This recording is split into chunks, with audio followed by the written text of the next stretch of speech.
ଜଗନ୍ନାଥ ସୀତାରାମ ଦେଖି ନିଅନ୍ତୁ। ଆମେ ଏଇ ଗଛ ହେଉଛି ମାନେ କଣ୍ଟେଇ କୋଳି ଗଛ, ମୂଳ ହେଉଛି କଣ୍ଟେଇ କୋଳି ଗଛ। ଦେଖି ନିଅନ୍ତୁ ବାବା କଣ୍ଟେଇ କୋଳି ଖାଉଛନ୍ତି। ଇଏ ହେଉଛି ଆମର କଣ୍ଟେଇ କୋଳି। କୋଳି ଦେଖନ୍ତୁ କେମିତି ପାଚିଛି।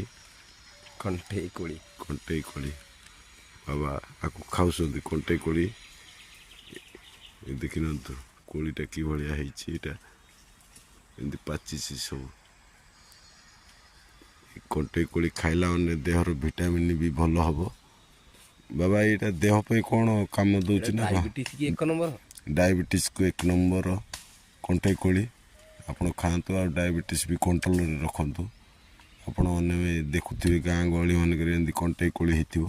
ସେ କୋଳି ନିହାତି ଖାଆନ୍ତୁ, ଯାହାକି ଦେହକୁ ପୁରା ହିତକାରକ।